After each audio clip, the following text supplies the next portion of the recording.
All right, well, I'm going to go ahead and get started. You all ready?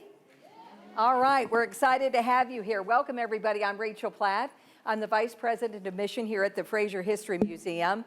And what makes me so excited about this project, this program tonight, it perfectly aligns with our mission here at the Fraser. About 5 years ago, we started programming called Let's Talk Bridging the Divide, because we sit on what is historically known as the 9th Street Divide. With so many divides in our community, we wanted to do what we could here at the Fraser to help bridge them. Community conversation is one way to do that, like we're doing here tonight. Building a hospital in West Louisville is a great way to bridge divides. So how about a community conversation about that hospital and what it means behind and beyond the brick and mortar to West Louisville? It is being called a monumental milestone. How many went to the opening of Goodwill, the Opportunity Center, recently? Where's you were well, that was my next question, is where is Devon? Because I saw him when he came in. On the same campus at 28th and West Broadway, and I don't know if, I know you all were there, I felt it.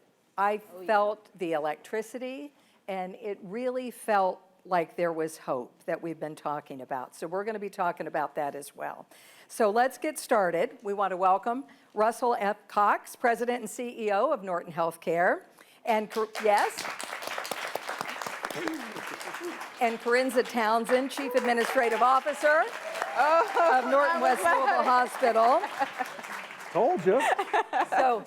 So you're saying they're here to see Corinza? Of course. Well, let me ask you all, did you feel it with the opening at the Goodwill Center? And tell me what you felt that day. Oh, goodness. My first thought was the entire community is here. And to your point, you could feel the energy in the room. About 1,000 people, I would guess? Packed. Devon had that place jumping. Right. Yeah, I still feel it. It's the beauty of that was that it wasn't just a day. It marked an age going forward. And I think that's the thing that I felt. I felt like for our community, it felt like that we've finally hit that inflection point, that tipping point of this is real. This is happening. And for so long, and Devon, you know this as well, is that for so long people thought, is it really going to happen? Yes.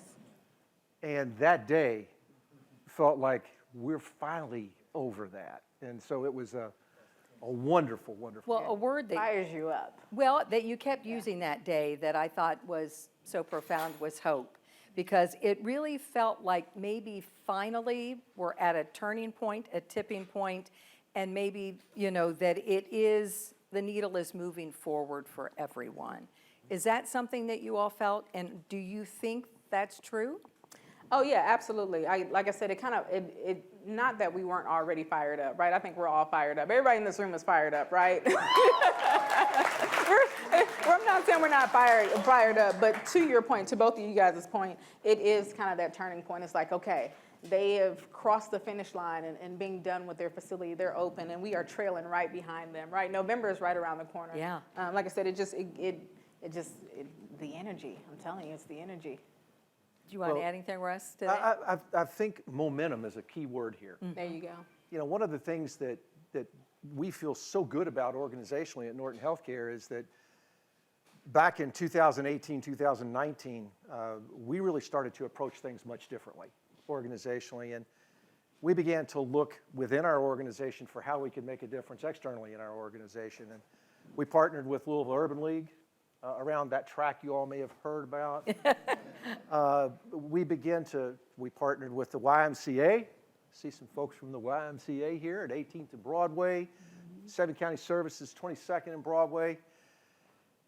And then we had this great opportunity with Goodwill to really make a significant difference. And I go back to the word momentum, because you don't get to this place just by deciding to do it. You get to this place by earning it along the way and continuing to stay consistent and stay committed and being willing to continue to take the risks that you have to take in order to maintain that momentum. And I was curious about the fact that, so much we've heard you talking about your zip code should not impact your health status. And we talk about the fact that the last time a hospital was built in West Louisville was 150 years ago, which is almost too hard to wrap your brain around. So I want to know, there's a shift, there's a priority with Norton. When was the aha moment that we are making that shift, when we are making that a priority? There never is just one aha moment. There's a lot of events that come up to it. I'll tell you that at Norton Healthcare, as we begin to look at what data told us from our health needs assessments, you know, data doesn't lie. It jumps out at the page. And when you look at life expectancy being 15 years different between 12 miles of zip code, that's unacceptable on any planet. So we made some very specific decisions and commitments that we were going to do things differently. We were going to approach it differently. What I think was an aha moment, Rachel, and how cool is it that I'm sitting here with Rachel Platt, who I watched on TV? Well, how cool is it I'm with you two? I mean, this is cool. I think it's special I get to work with Renee Murphy every day, and here we are. I mean, The powerhouse Renee Murphy. That's say. right. Yeah. Absolutely, yeah. Just do the work, Renee.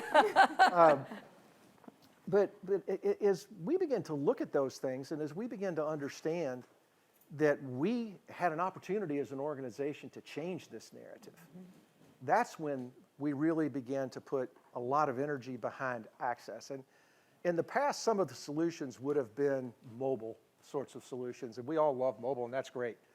You know, mobile rolls in the community and takes care of people in that community. You know what else mobile units do? They roll out. Okay, and that's okay. You know, they're better than not doing anything. But what we decided, what we learned, and you'll hear the story in a minute about Corinza pitching me on this, but what we learned was what was lacking was trust. And a lot of that difference in years of life expectancy had to do with a lack of trust in the healthcare system, in the provider, in the way that we delivered those services. When we looked at why that trust existed, it was some patterns that had historical, obviously, credence to them that we had to change, but it also said there's not a sense of permanence around facility where we can forge those relationships to get into good health habits, to start our children at a young age with very good health habits. I get asked all the time, you do know that you have a hospital 4 miles from where you're building that hospital? And my response has been the same. Well, for some people, it might as well be 400 miles. All right, and by the way, statistics tell us that the results are not good here. So if we're going to invest to change that, let's nest ourselves in the community, become part of the community, build the trust and change the narrative, get people in the right place with the services that they tell us they want. The other thing we learned was that in healthcare, and I've been in it a long time, for too long we've said, here's what you need. This was totally different. We started out saying, we're going to build this hospital. Tell us what you think you need. I guess Renee and Corinza went to work church every Sunday for 2 years. And, We're not done. I went to a whole lot of listening sessions myself and learned a lot. I'd never been to the Yearlings Club in my life. One of the best experiences for me ever. But we listened to, and we tried to then take the learnings and apply that not just to the design and of how it looked, but to the services that were going to be provided within the facility. Well, let's talk about that story that you kind of hinted about, where this idea came from. And Corinza, I think you and a colleague at the time, let's just say it happened after a potty break. Is that the best way to put it? Well, there was one of us in the potty. That one of us did wash his hands. Tell us that story. When you told me, I had not heard that story, but I love it, and I know this audience would like to hear it. Yeah. Because this really is a lot about your passion and your commitment and wanting that hospital in West Louisville. Yeah, so there's an interesting synergy here. So where we're sitting, that kind of co-starter got married here. And so this is also the place where we made Russ do the wobble. So add a couple of And I did it really well. He did do a good job, surprisingly, but he did do a good job. What do you mean surprisingly? Those are fun synergies, right? But in all seriousness, we did stalk him outside the bathroom, but you have to do what you have to do, right? It worked. And I like to tell people that's a fun story. It's a good story. But there's a key piece to the beginning of that. It's funny that we stalked him outside the bathroom, but it speaks a lot towards Russ and the leader that he is to actually hear us out, right? That was a grand idea. We wanted to do a community event, and we said that we wanted to have a footprint in West Louisville, and it was a 2-minute elevator speech while we were trying to hurry up and get back to a conference. And he gave us the opportunity to then later, quickly later, I don't even think it was 2 weeks, to sit down in front of him and tell him, hey, here's the information that we have. This is what we're thinking. This is what we want to do. Hear us out. Now, it wasn't just, hey, Russ, we want to do this. We did present him with information. We did have a proposal. But how many people do you know, as a leader of an organization, as big as we were then and as big as we are now, will sit down and listen to their employees and say, actually, that's not a bad idea. I'm going to trust you to go do this. And is that really then just kind of with that? It was the Unity Jam is what they were trying to sell me on, that is still enduring and going. And it's our biggest employee-run event in the system. That's right. To this day. So what happened on that particular aspect, Rachel, was that me having access to what they had in mind, and they invited me to go to West Louisville and hand out the community within the community door to information about this, and we walked all through West Louisville. And I will tell you, from my perspective, the things that me, a lifelong Louisvillian, learned about the differences in our community were profound during things like that. And so the experience of Unity Jam. And by the way, I'll add to the story, as Corinza was selling me on Unity Jam, and she said, and someday we need a hospital there. And, being the very smart and astute CEO that I was, I said to myself, we've got a hospital 4 miles away. But you hadn't heard everything you needed to hear at that point, right? And the learning for me in this was the best ideas in your organization come from the people who are passionately doing the work. And if you'll just listen, you'll learn. You were talking about listening and going into the community, and said that really the whole paradigm shifted on this one. You wanted to hear what community wanted and needed. So what did they tell you? It's interesting. So we talk about data, right? Norton is a data-backed organization. It almost dead on aligned with what the community asked for. And so from we call it a DRG standpoint, so from a diagnosis standpoint versus what our community said the services that they wanted were aligned. So primary care for children and adults, women's services. If you didn't know, West Louisville is primarily women of childbearing age, so women's services makes total sense, right? We know that pediatric asthma is an issue, pulmonology. Those are just a couple of examples. Orthopedics, we've got hematology. I won't go through the whole entire list for you. But all of the things that we know and we see in our other facilities, some of this stuff isn't new, right? We see these patients in our organization already, in our other facilities. It goes back to access. We just needed it closer to home. And so what the community told us is what we're going to do. We talked about green space. We wanted a community space in our building. We wanted local artists and art that represented the community. And not the trauma-inflicted art, right? We get reminded of that every day. We wanted hopeful art and promising art, positive art. Those are the things that we want to see in this facility. We talked about, us having a food disparity. It's not going to fix the problem, but we're doing a food bank in partnership with Dare to Care. Again, listening to the community. And where's my leadership team? Everybody raise your hand. I'm going to do it. Y'all say it. Ready? 2 things can be true. They tease me all the time because I always say 2 things can be true, right? You can do good business, you can have really, really good health care and take care of your community. And that's the goal here. And so while we're building this hospital, we're also listening to the community, and we'll continue to do that well after the doors open. And we want to let people know that after this panel discussion, the leadership team is here. They'd love to talk to you. They've been talking to folks all night. Let's go from that to transition to some of the job opportunities that I know we've got folks here who are talking to people as well. Let's talk about some of those jobs, how many, pay, that kind of thing. You want to kind of get us started? You want me to start? If you would like to work at Norton West Louisville Hospital, Make the pitch. Got hands raising. I know. Yes, we want to. So we do have our recruitment team here. To her point, our senior leadership team is here. So make sure you guys stop and talk to them.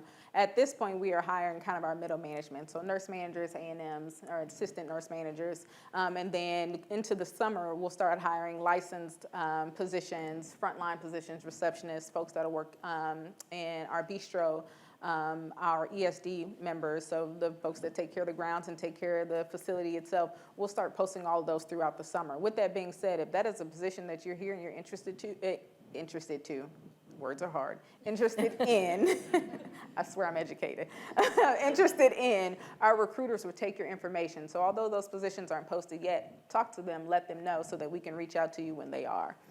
But yeah, we'll be hiring all the way through the summer. And so the goal is to have everybody in, we'll train them so that when we open day one, we are ready to go to start seeing patients, and we are on track to do that. That is terrific news. Did I read, I thought I just read an article, Norton is Louisville's second largest employer? That's correct.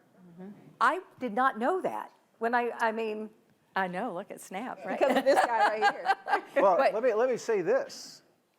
I believe it was 6 or 7 years ago, we had about 14,000. Today we have 22,000. Oh my gosh. Yeah, and So- growing. I'm looking at my numbers, 400 healthcare facilities across 31 counties in Kentucky and southern Indiana. But you already knew that. Oh, yeah. You already knew that. Oh, yeah. Let's talk about this. I was talking to Devon when he first came in, and he was talking about some of the people who've come to tour that facility. With you all on the same campus, I mean, are we a national model? We were talking a little bit about that. And if so, why? Tell me about that. Oh my God, there's so many pieces to this. So we talk about holistic healthcare. I mean, that's exciting. Oh, right? It is. We It talk is. about holistic healthcare. Healthcare isn't just, going to see the doctor, being in the hospital. Like, holistic healthcare is taking care of the whole patient. This campus does that. It encompasses all pieces of that. So whether, you need to get your blood pressure checked, or you need to find a job, or somebody needs to help you with, adult education, you come see Devon, you come see me, you come see both of us. You go see Devon and he finds out you need to come see me, come see me. And I can get a Yeah. haircut and my teeth cleaned. at the That's same right. time, Exactly. Right? Yeah. I mean, all of the above. You need a mentor, all of the things. But the other piece to that is there isn't, and Russ, correct me if I'm wrong, Renee, where are you? Correct me if I'm wrong, but there is not another hospital that sits within a community. No. So they're on like a downtown campus or in areas that are like West Louisville, but they are not. Here's Renee, She we just, can ask her a question. she just pops up. But there is not another hospital that sits like within the community. And so to do that in partnership with Dare to Care 2, with Goodwill, it makes it even more of a unicorn. Maybe Yeah, we'll do it I would again. say one of the things we've learned in this process is the exponential power of partnerships. We talk about it a lot, but it's real here. And that's one of the reasons it's working. Yeah. If we didn't, we could do things on our own. Certainly, Goodwill, Amy and Devon did not have to include us in this campus. We asked to be. They were wise enough and kind enough to realize what that exponential power could look like, and that's visionary in my way of thinking. But we can't do it. We get so much more out of the partnership with Goodwill. We get so much more out of the partnership with the YMCA because we're able to share space. We're able to share services. We're able to use the same sort of services for clientele that singularly may not be as effective. But with the partners that we have, we can answer a whole lot of needs. To Corinne's point, healthcare can no longer be about just curing what ails you physically. We've got to also realize that we have an incumbent responsibility to help you find housing, to help you get through what is a food desert, to help you with daycare, to help you find that next job, to help you get out of whatever situation that you're in. So your health improves when your life improves.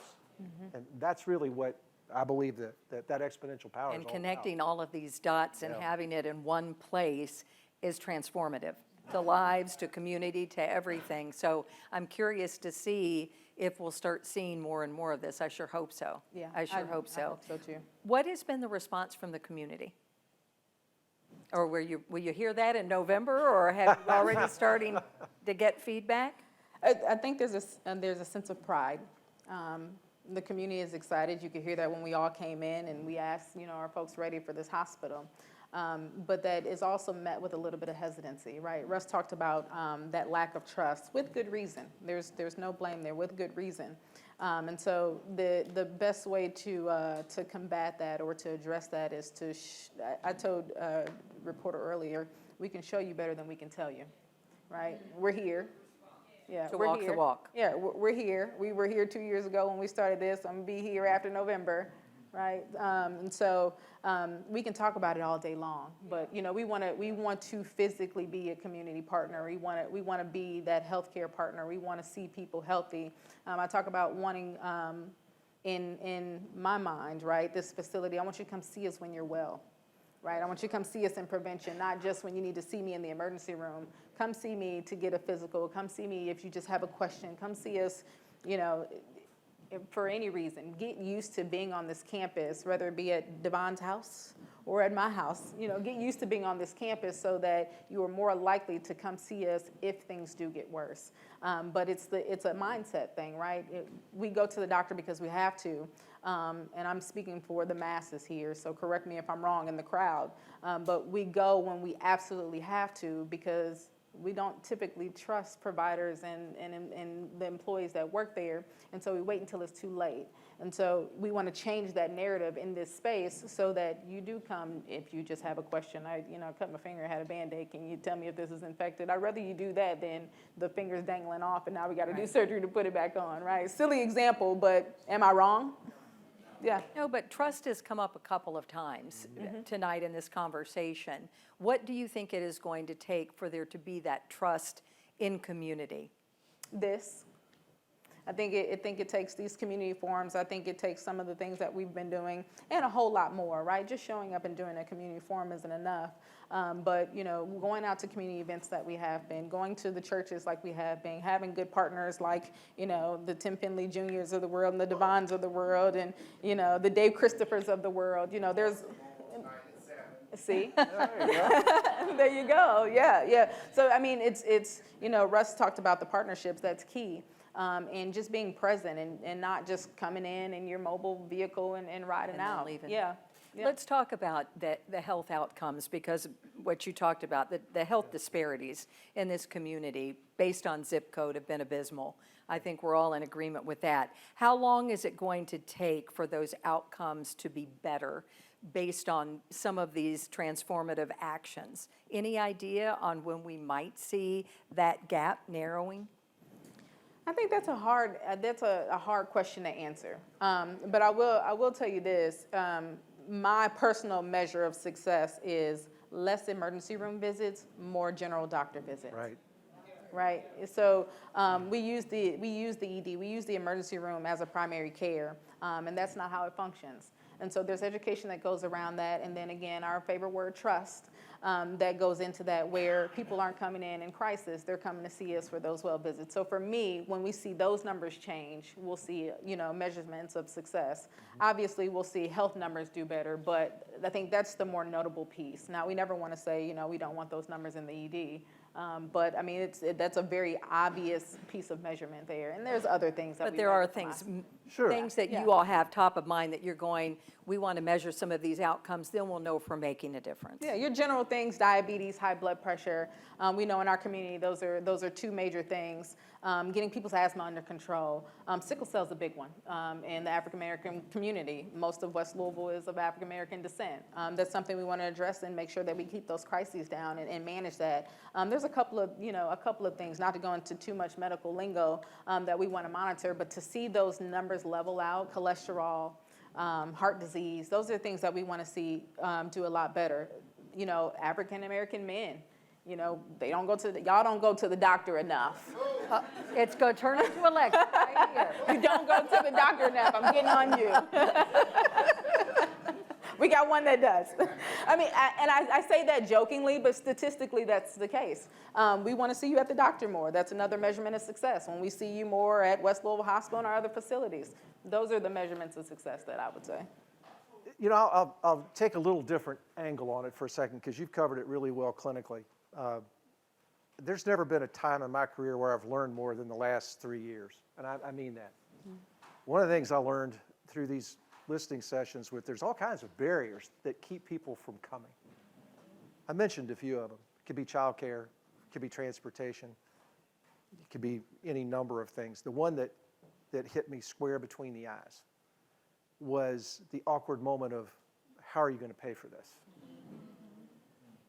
Or what is your coverage? And sadly, that's a huge barrier. There's so many people who said, I'll just stay at home and see if I feel better, rather than go through that. So we knew that we had to problem solve around this in a different way and approach it. And I'll tell you right up front, there's not another organization, there's not another healthcare organization in the country who's doing what we're doing right here in Louisville, Kentucky.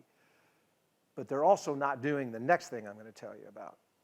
And so what we've done is we've expanded our financial assistance policy for the entire city. And it gets better. It gets better. We wanted to solve that awkward moment. So what we've done is we've created a mechanism by which, when you're perfectly healthy and feeling fine, you can become pre-qualified for our financial assistance program and remove that moment of awkwardness when you walk in. Our goal is for people to walk in, tell us what is the issue, and for our next sentence to be, come on back. All right, you're pre-approved. So let's get through that barrier. So if a request for me to all of you tonight would be to tell anyone who has that at a barrier, get pre-qualified. Contact Norton Healthcare, get pre-qualified. I believe, the last I heard, we could have it, we could make that pre-qualification last for a year. At least a year, yeah. Then we'll renew it. But a family of 4 can make up to about, 105? I saw Adam sitting back there. He's nervous when I do numbers. That's our CFO. But the healthcare can be paid for. So that's one of those barriers that I think begins to get to your, and I swear I'm going to answer your question. I think when people feel comfortable that we are consistently removing those barriers and are building trust, that it will become momentum like everything else that we've done has, and that we'll see it exponentially improve. I see some of our members of our board of trustees, and I mentioned our CFO, Adam, here. I will tell you that everyone knows when we started this, I told our board, I told all 22,000 of our employees, we're not measuring Norton West Louisville Hospital on a return of investment of standard measures. We're not looking at the financial return of measure. We're looking at that health statistics as the ROI. Yeah. So that is where I believe that the emphasis is going to be, and that's why I think they're going to change. And we do have some flyers about that financial assistance program up front. And Small commercial. I'm going to ask a couple more, take a couple from the audience, because we want them to be able to have one-on-one conversations with you all. We talked about that word hope that Devon used so much, and it's at the Goodwill Center. What is your all's hope out of this for West Louisville? That we utilize this facility. You know, we said we wanted it. We've got it here, and that we utilize it. And if anybody's confused on what, how, when, or where, we're happy to help educate around that. But, you know, that we utilize this and that we really focus on our health. I hope it's just the beginning. I hope that so much happens around 28th and Broadway and beyond that we look back and say, that was just a small beginning. Look what it has become. And, you know, when we talk about hope, what Devon and others have really conveyed is that opportunity to have your best life. And I think that should have no geography going forward, that we say we're a city that no matter where you live, you have the opportunity to live your best life. I mean, look at this. Look at this. I second that. Then I wanted to know, just from a personal standpoint, I think you've kind of touched on it. I mean, you can't help but feel that this has kind of changed you in your bones. Talk about that. I'll let you go first. Personally and selfishly, like look at this, like I'm running that. Yeah, I mean, personally, so it's like this man trusted me to pull this off, and we're pulling it off. Like, and it's not just me, right? It takes a village. There's a team of people, a lot of them who are here and a lot of them who are not. that are putting their blood, sweat, and tears into making sure that we do this the right way, that we do it on time, and that we go hard in the paint, right? I'm competitive, I love sports, that we go hard in the paint. But it changes you in a way of wisdom, it changes you in the way of patience, it changes you in the way of I don't know, it's surreal. It's surreal. Well, and you can tell that you're so invested that this is Oh, going to yeah. work. There's no other option. Right. Oh, yeah. Right? Ask my You- son, he's around here somewhere. Well, yeah, as the mom of the son, well, we know that. How about you, Russ? You know, there's so many ways I could talk all night, and I still feel a whole lot of emotion just knowing that it's happening. I mean, it's an amazing feeling in there. But one of the things that I continue to be amazed at is that, I go back to that word hope. I mean, children who live in West Louisville now are going to be able to see a different role model. They're going to be able to aspire to knowing that they can have a career in healthcare that looks like this, that people who look like they look can succeed and have great careers, be doctors and nurses and techs. And to me, the legacy of this, at least from my perspective, is that we were able to not only change health statistics, but that we were able to change a community's perception of what the potential can be. And that does move the needle. I We love sure that. hope so. Let's open up to a couple questions, and then we're going to kind of, yes, sir, right back there. If you want to stand and just say it, that'd be wonderful. Hello, how are Thank you. you? You spoke about collaboration between Norton and Louisville. It's not just a collaboration, it's a partnership. Now it's up to us as a community to collaborate and partnership. It's to collaborate and partnership with you all. Because if we don't use it, we'll lose it. Y'all can't open it up and just sit there and millions of dollars every day for operation, lights on and everything, and then we don't utilize it. So it's up to us as a community to get with you all and start using it and keep it up and keeping it going. But then I see a bigger vision. I just don't see that. I see now we can go to our mayor and demand that we get the Broadway corridor around there fixed up. We can demand Kroger's to straighten their stuff up. We can get the support facilities that we need because you all together is going to employ somewhere around about, maybe about 500 people. Well, you got to go somewhere to eat. You got to go somewhere for your break. You got to go somewhere for that. So we need the facilities not just for you all, but for us also so we can utilize it with the new Broadway corridor that's supposed to be in process. Already started. There's going to be redoing Broadway from Baxter all the way down to Shining Park. Now we have collaboration with partnership with people who has the power to go to the city and the mayor and say, hey, we want it done. We are tired.